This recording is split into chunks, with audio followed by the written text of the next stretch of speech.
Hi, and we're back with Dr. Berzado, and she's talking to us today about the topic of rabies. So, doctor, tell me about rabies and how concerned we should be about the threat of rabies.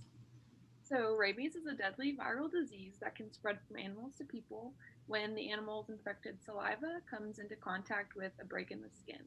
While rabies related deaths in the US have declined drastically since the development of the rabies vaccine, from over 100 deaths per year in the 1990s to just one or two deaths per year today, it should still be taken very seriously. If you ever think you have been exposed to an animal with rabies, you should seek medical treatment right away.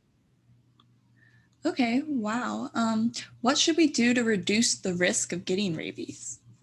There are two main things you can do to reduce the risk of getting rabies. You should first avoid handling wild animals. The most common animals that carry rabies here are bats, raccoons, skunks, and foxes. So if you see any of these animals around, you should leave them alone.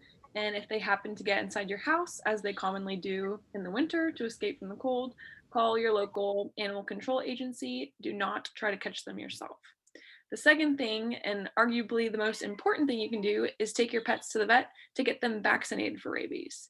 In 2018, 92.7% of human rabies cases were traced back to exposure to wild animals, but that leaves a whopping 7.3% of cases that were potentially caused by unvaccinated animals. Wow, that's crazy. Thanks for that information. What else would you like to share with our viewers about rabies? One common misconception that I touched on a little bit earlier is that rabies can only be transmitted to a person by an animal bite. While this is one of the common ways to get infected, it is not the only way. The rabies virus lives in the infected animal's saliva, so if they just licked you or spit on you and it got through a break in your skin, you could get infected that way.